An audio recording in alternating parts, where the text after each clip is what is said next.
జగన్మోహన్ రెడ్డి పాదయాత్ర చేసేటప్పుడు నేను అధికారంలోకి వస్తే ఆశా వర్కర్లకు 10,000 రూపాయల జీతము ఇస్తానని చెప్పి 10,000 రూపాయలు జీతం ఇచ్చి పనిభారం ఎక్కువ చేసి వాళ్లకు విడివిడిగా 10,000 రూపాయలు కూడా జీతం ఇవ్వడం జరుగుతుంది.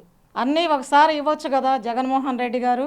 మరి ఈ విధంగా ఈ ఆశా వర్కర్లు మరి 300 మంది ఆశా వర్కర్లు పనిభారం ఎక్కువయ్యి చనిపోవడం జరిగింది.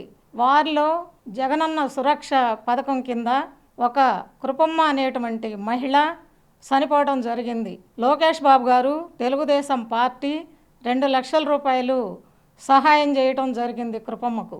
మరి తెలుగుదేశం పార్టీ అధికారంలో ఉన్నప్పుడు 8,500 రూపాయలు చంద్రబాబు నాయుడు గారు జీతం ఇవ్వడం జరిగింది. వారికి చంద్రన్న బీమా పథకం కూడా ఇవ్వడం జరిగింది. వారికి యూనిఫామ్ ఇవ్వడం జరిగింది. వాళ్లకు ఉచిత సెల్ ఫోన్లు ఇవ్వడం జరిగింది. ఈ విధంగా తెలుగుదేశం ప్రభుత్వం మరి అన్నీ కూడాను ఆశా వర్కర్లకు అన్ని సదుపాయాలు ఇచ్చి 8,500 జీతం ఇచ్చి మరి చాలా బాగా చూసుకున్నారు.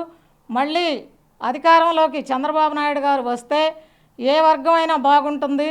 ఆశా వర్కర్లు కానివ్వండి, అంగన్వాడీ టీచర్స్ కానివ్వండి, డ్వాక్రా మహిళలు కానివ్వండి, ఉద్యోగస్తులు కానివ్వండి, మరి పారిశుద్ధ కార్మికులు కానివ్వండి, అందరూ కూడా సురక్షితంగా ఉంటారు. చంద్రన్న ప్రభుత్వం రావాలని అందరూ కోరుకుంటున్నారు. ఈ రాష్ట్రంలో ఈ జగను ఎప్పుడెప్పుడు పోతాడా అని చెప్పని ప్రజలు కోరుకుంటా ఉన్నారు. మరి ఈ 300 మంది ఆశా వర్కర్లు చనిపోయినందుకు నీకు ఆ మహిళల ఉసురు తప్పకుండా తగులుతుంది జగన్ రెడ్డి.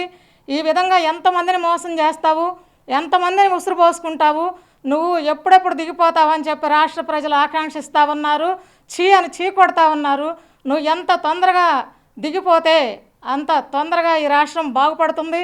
చంద్రబాబు నాయుడు గారి నాయకత్వంలో చంద్రబాబు నాయుడు గారు సీఎం అయితేనే ఈ రాష్ట్రం బాగుంటుందని చెప్పి ప్రజలు కోరుకుంటా ఉన్నారు. ఇక నువ్వు ఇంటికి వెళ్ళొచ్చు. Bye bye Jagan.